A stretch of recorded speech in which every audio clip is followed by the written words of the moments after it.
السلام علیکم ورحمۃ اللہ وبرکاتہ ان الحمد للہ نحمده ونستعینه ونستغفره ونؤمن به ونتوکل علیہ ونعوذ باللہ من شرور انفسنا ومن سیئات اعمالنا من یهده الله فلا مضل له ومن یضلل فلا هادی له ونشهد ان محمدا عبده ورسوله ان خیر الحدیث کتاب اللہ وخیر الهدی هدی محمد صلی اللہ علیہ وسلم وشر الأمور محدثاتها وكل محدثة بدعة وبدعة ضلالة وكل ضلالة في النار. اللهم صل على محمد وعلى آل محمد كما صليت على إبراهيم وعلى آل إبراهيم إنك حميد مجيد. اللهم بارك على محمد وعلى آل محمد كما باركت على إبراهيم وعلى آل إبراهيم إنك حميد مجيد. اقرأ باسم ربك الذي خلق الإنسان من علق اقرأ وربك الأكرم الذي علم بالقلم. میرے عزیز ہم وطنوں، آج 7 محرم ہے، بروز جمعہ،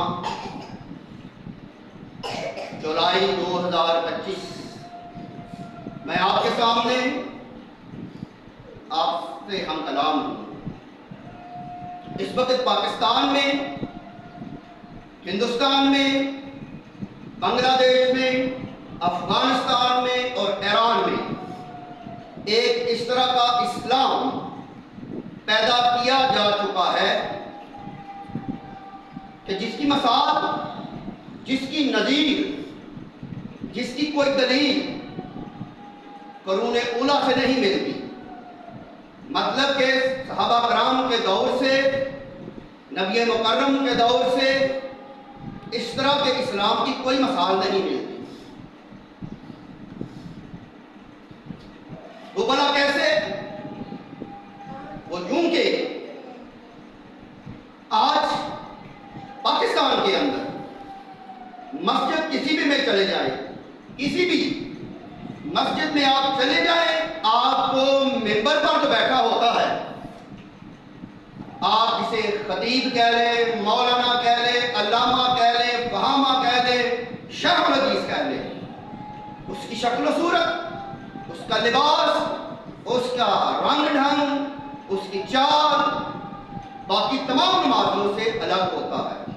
جبکہ ہونا یہ چاہیے کہ جس طرح کے مقتدی ہوں اسی طرح کا امام ہو. اور آپ پوری مسجد میں دیکھ لیجئے، وہ جو ممبر پہ بیٹھا ہوتا ہے اور اپنے آپ کو العلماء ورثۃ الانبیاء کہتا ہے، وہ یا تو وہ کلا چھلا پہن کے بیٹھا ہوتا ہے، یا جناب قید پہن کے بیٹھا ہوتا ہے، یا کوئی وہ ٹوپی شوپی پہن کے بیٹھا ہوتا ہے. اور سامنے جتنے بھی نمازی ہوتے ہیں ان میں سے اکثر و بیشتر کے سر ننگے ہوتے ہیں.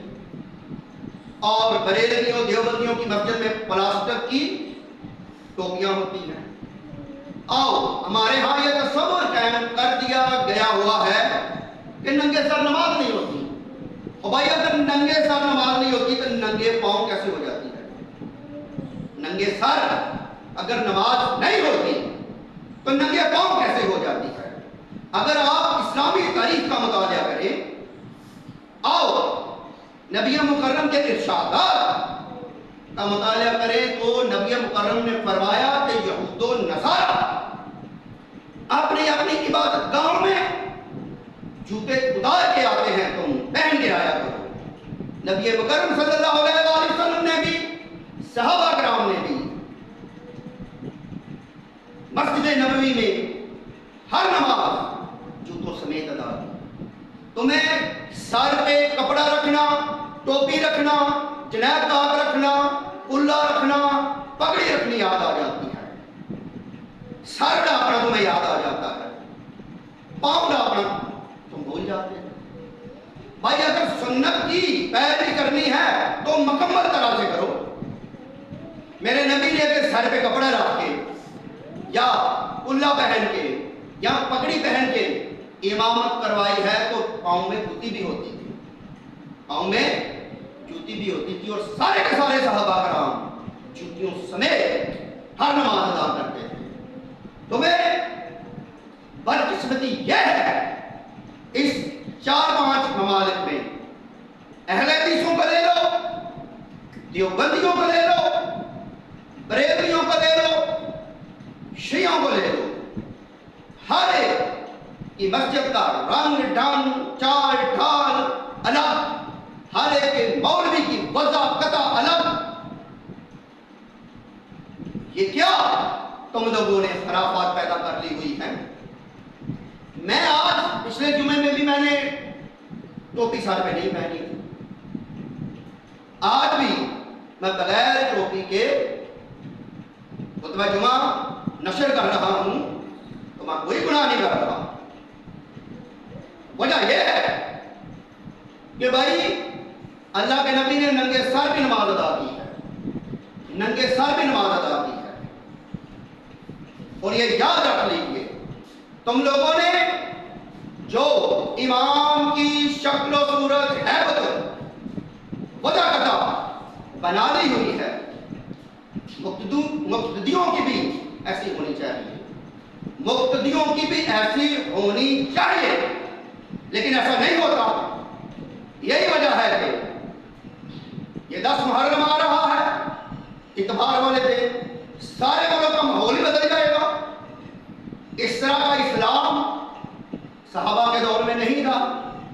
میرے نبی دین مکمل کر کے جا چکے ہیں, اور اس کے بعد ہم نے جو بھی طریقہ ثواب کی نیت سے, عبادت کی نیت سے ایجاد کیا ہے وہ سب کی سب بدعت ہے.